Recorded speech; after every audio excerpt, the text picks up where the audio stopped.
കോടതിയുടെ അനുവാദം വേണം. അതുപോലെ ചെയ്യണമെങ്കിൽ സെർച്ച് വാറണ്ട് കോടതിയിൽ നിന്ന് മേടിക്കണം. എന്നിട്ട് 5-8 മാസം കഴിഞ്ഞിട്ട് ഇവർ ഒന്നും ചെയ്തില്ല എന്ന് മാത്രമല്ല പുതിയ ലോട്ടറി കൂടി അനുമതി കൊടുത്തു. ഇവിടെ ജയരാജൻ ഒരു കാര്യം പറഞ്ഞല്ലോ, ഇടതുപക്ഷം മുന്നണി ഗവൺമെന്റാണ് ലോട്ടറി കേരളത്തിൽ നിർത്തിയത്. ശരിയാണ്. എന്നാണ് നിർത്തിയത്? 2010 ജൂലൈ മാസത്തിൽ ഇത് നിയമസഭയിൽ ആരോപണമായി ഉന്നയിച്ചതിന് ശേഷം കേരളം മുഴുവൻ ഈ വിഷയം കത്തിപ്പടർന്നതിന് ശേഷം അതുവരെ അവർ പറഞ്ഞു കേന്ദ്ര ഗവൺമെന്റ് ഇടപെട്ടാലേ ലോട്ടറി നിർത്താൻ കഴിയുള്ളൂ. കേന്ദ്ര ഗവൺമെന്റ് ഇടപെടാതെ തന്നെ സംസ്ഥാന ഗവൺമെന്റ് ഇടപെട്ട് കേരളത്തിൽ ഈ ലോട്ടറി ഇല്ലാതായല്ലോ. അത് എന്തുകൊണ്ടാണ് ഇത്തരം വൈകിയെന്ന ചോദ്യം. അതിനു മുമ്പ് പണം മേടിച്ചു, ചാനലിന് വേണ്ടി പരസ്യം മേടിച്ചു, പരസ്യം എന്നുള്ള തുകയിൽ വേറെ തുക മേടിച്ചു. ഞാൻ എഴുതി കൊടുത്തു 150 കോടി രൂപയ്ക്കും 200 കോടി രൂപയ്ക്കും ഇടയിൽ കേരളത്തിലെ CPM-ന് ഒരു വർഷം ഈ ലോട്ടറി മാഫിയയിൽ നിന്ന് വരുമാനം കിട്ടുന്നെന്ന് എഴുതി ഉത്തരവാദിത്തബോധത്തോടെ നിയമസഭയിൽ ഉന്നയിച്ച ആളാണ് ഞാൻ. ശ്രീ എം വി ജയരാജൻ അതിന് മറുപടി പറയും. നമുക്ക് അവസാനിപ്പിക്കാം. ഉള്ളതുകൊണ്ടാണല്ലോ ഞാൻ നിയമസഭാ കക്ഷി ഭാരവാഹി കൂടിയായിരുന്ന ഞാൻ APCC എക്സിക്യൂട്ടീവ് അംഗവും AICC മെമ്പർ കൂടിയായ ഞാൻ തന്നെ ഹൈക്കോടതിയിൽ പെറ്റീഷനായിട്ട് പോയത്. അന്വേഷിക്കട്ടെ. ഞങ്ങൾക്ക് അതിനെക്കുറിച്ച് കൃത്യമായ ബോധ്യമുണ്ട്. CBI അന്വേഷണം നടത്താൻ സംസ്ഥാന ഗവൺമെന്റ് തയ്യാറാകാതിരിക്കുകയും ഒളിച്ചു കളിക്കുകയും ചെയ്ത സാഹചര്യത്തിലാണ് അവസാന അഭയം എന്നുള്ള നിലയിൽ ഹൈക്കോടതിയിൽ ഞാൻ പോയത്. ഇതിനകത്ത് ഇന്ന് സ്വാഗതം ചെയ്തു. മുൻ മുഖ്യമന്ത്രി അച്യുതാനന്ദനും മുൻ ധനകാര്യമന്ത്രി തോമസ് ഐസക്കും സ്വാഗതം ചെയ്തു. ഏത് അന്വേഷണം വരട്ടെ എന്ന് പറഞ്ഞു. ജൂലൈ 27-ാം തീയതി നിയമസഭാ റെക്കോർഡ് പരിശോധിക്കുകയും ഞാൻ ഈ ആരോപണം ഉന്നയിച്ചപ്പോൾ എന്തായിരുന്നു തോമസ് ഐസക്കിന്റെ മറുപടി? അന്വേഷിക്കാൻ മനസ്സില്ലെന്നാണ് പറഞ്ഞത്. കേരള നിയമസഭയുടെ ചരിത്രത്തിൽ ഒരു മന്ത്രിയും ഒരു ആരോപണം ഉന്നയിച്ചിട്ട് ഇത്രയും ധിക്കാരപരമായ മറുപടി പറഞ്ഞിട്ടില്ല. അന്വേഷിക്കാൻ മനസ്സില്ല എന്ന് പറഞ്ഞത്.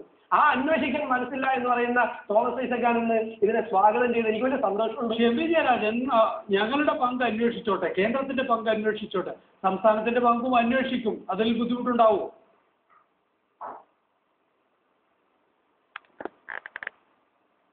സംസ്ഥാന ലോട്ടറികളും ഓൺലൈൻ ലോട്ടറിയും സജീവമല്ല.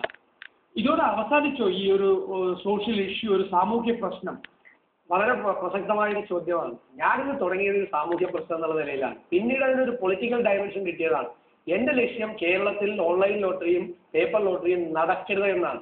അതുകൊണ്ടാണ് ഞാൻ CBI അന്വേഷണം ആവശ്യപ്പെട്ടത്. കാരണം ഈ കൊള്ള ചെയ്ത ആളുകൾ രക്ഷപ്പെട്ടു പോയാൽ ഇനിയും ഇത്തരം സംഭവങ്ങൾ കേരളത്തിലുണ്ടാവും. ഇപ്പൊ ചിദംബരം മാറിയിരിക്കണമെന്ന് പറഞ്ഞു. ഞാനൊരു വളരെ നിസ്സാരമായ ലഘുവായ ഒരു ചോദ്യമാണ് ചോദിക്കാറുള്ളത്. മുഖ്യമന്ത്രി അച്യുതാനന്ദൻ പ്രധാനമന്ത്രിക്ക് കത്തെഴുതി കഴിഞ്ഞ 4 വർഷക്കാലമായി 80,000 കോടി രൂപയുടെ അഴിമതി ലോട്ടറിയിൽ നടന്നുവെന്ന്. ആരായിരുന്നു അന്ന് ലോട്ടറി ഉത്തരവാദിത്തമുള്ള മന്ത്രി? ആരായിരുന്നു? ശ്രീ തോമസ് ഐസക്.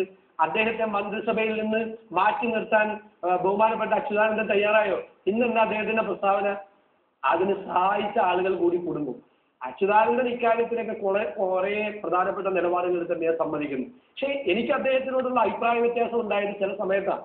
അദ്ദേഹം ചില സമയത്ത് ഇത് വെറുതെ ഒരു വിഭാഗീയതയ്ക്ക് വേണ്ടി മാത്രമുള്ള ആയുധമാക്കി മാറ്റുന്നുണ്ടോ എന്ന സംശയം വന്നപ്പോൾ മാത്രമേ ഞാൻ അദ്ദേഹവുമായി അഭിപ്രായ വ്യത്യാസം പ്രകടിപ്പിച്ചു. പക്ഷെ അദ്ദേഹത്തിന്റെ മകനെതിരെ പോലും ആരോപണങ്ങൾ ഉന്നയിക്കുകയുണ്ടായി. അദ്ദേഹത്തിന്റെ മകന്റെ ലോട്ടറി മാഫിയുമായുള്ള ബന്ധം കാരണമാണ് എന്നൊക്കെ. VS അച്യുതാനന്ദൻ താങ്കൾ പറയുന്നത് ചില നടപടികളെങ്കിലും എടുത്തിട്ടുള്ളത് രാഷ്ട്രീയമായി, നേരത്തെ എം വി ജയരാജൻ ഉന്നയിച്ച ആരോപണം തന്നെ രാഷ്ട്രീയമായ ഒരു മുതലെടുപ്പിന് കൂടി ശ്രമിച്ചില്ല. അല്ല, അതിനൊരു കാരണം ഉണ്ടായിരുന്നു. പ്രധാനമന്ത്രിയുടെ കത്തും കേന്ദ്ര ആഭ്യന്തരമന്ത്രിയുടെ കത്തും മുഖ്യമന്ത്രിയുടെ ഓഫീസിൽ വന്നു. നടപടിക്ക് CBI അന്വേഷണം നടത്താം.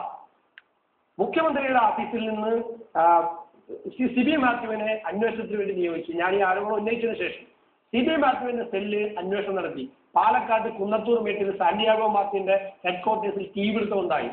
കെമിക്കലുകൾ വിതറി കൃത്രിമമായി തീപിടുത്തമുണ്ടാക്കി രേഖകൾ നശിപ്പിച്ചതാണെന്ന് CB മാത്യുവിന്റെ അന്വേഷണ സംഘം റിപ്പോർട്ട് കൊടുത്തു. മുഖ്യമന്ത്രിയുടെ ഓഫീസിൽ നിന്ന് വിവരം കൊടുക്കുകയാണ്. പ്രാഥമിക സ്വഭാവമുള്ള കേസാണ് മുഖ്യമന്ത്രി അങ്ങോട്ടേക്ക് അയച്ചത്. മുഖ്യമന്ത്രിയുടെ ഓഫീസിൽ നിന്ന് 2 ദിവസത്തിനകം ഈ സാന്റിയാഗോ മാർട്ടിനെ അറസ്റ്റ് ചെയ്യുമെന്നുള്ള വിവരം കൊടുത്തു.